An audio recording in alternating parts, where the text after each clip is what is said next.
Taylor and Eric Goodman here live at AT&T Stadium for the Big 12 Championship, a Red River rematch between the Texas Longhorns and Oklahoma Sooners. Eric, what's on the line for these two teams today? For the Oklahoma Sooners, it's pretty simple. A win today pretty much guarantees them a spot in the college football playoff. I shouldn't say guarantees, but it's very, very likely. And for them, it's all about a chance, another crack at a national championship.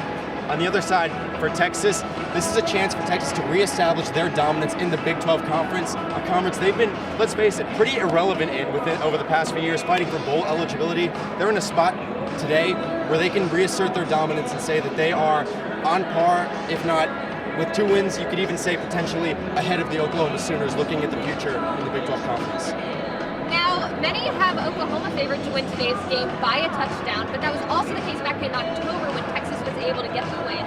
So what do you think Texas has to do today to get that win again? Well, I think you can follow the same blueprint, and it all pretty much revolves around how do you contain Kyler Murray at quarterback. And there's really two, I wouldn't say easy, but there are 2 ways you can do that. The first, you have to keep him off the field as much as possible, and that means long, sustained drives for Texas's offense, up that time of possession. The other on Texas's defense, listen, don't expect to see a lot of 3-and-outs today. That's not how this game's going to go. But if Texas, if Oklahoma's driving reaches the red zone and Texas can force 1, 2, potentially even 3 turnovers, which Kyler Murray's been and the Oklahoma offense has been susceptible to make in the past, I think Texas has to force turnovers in order to make this a close game and potentially a Texas victory. Now, Texas quarterback Sam Ehlinger has had his breakout season this year, but he's been suffering the past few weeks with a shoulder injury. How do you think he will play today against the Sooners? Yeah, well, I think it works in Ehlinger's favor. Texas's last game on Thanksgiving weekend was on a Friday, so it's a bit of a long week. They've had an extra day to rest, to prepare. Also, we heard Tim Beck say it in his availability this week, there's no next game for Texas. I mean, yes, eventually down the road there'll be a bowl game, but that's potentially in December, long after now. And it's really, mentally, it's all about today for Texas, which means for Ehlinger, I don't think you'll see him be held back at all in the passing game, but especially in the running game where he's been most effective this season. And that's where he's also been most able to get injured.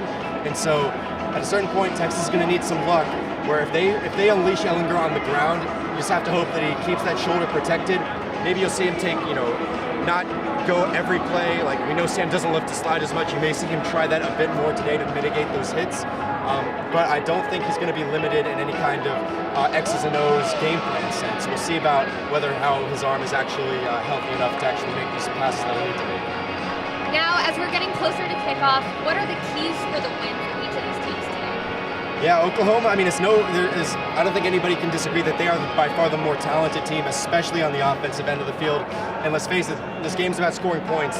And if Texas finds themselves into a game that winds up in the 50s, it's probably not going to end up being a Texas Longhorn victory, and that's where Oklahoma wants to be. They want to be racing up and down the field, short possessions that end in touchdowns, no punts on the game, so that's where Texas is going to have to slow the game down, and the key for Texas is really going to be long, sustained drives on offense and keep Kyler Murray off the field, force those turnovers, as I mentioned, and then you're going to have some spectacular plays from your playmakers, Sam Ehlinger, Lil Jordan Humphrey.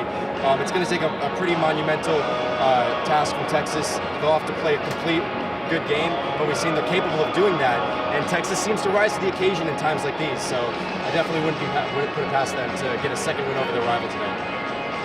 Now, make sure you follow TSTV Sports on all social media for updates throughout the game today, and be sure to tune in on Monday night to College Press Box for a full recap of this game.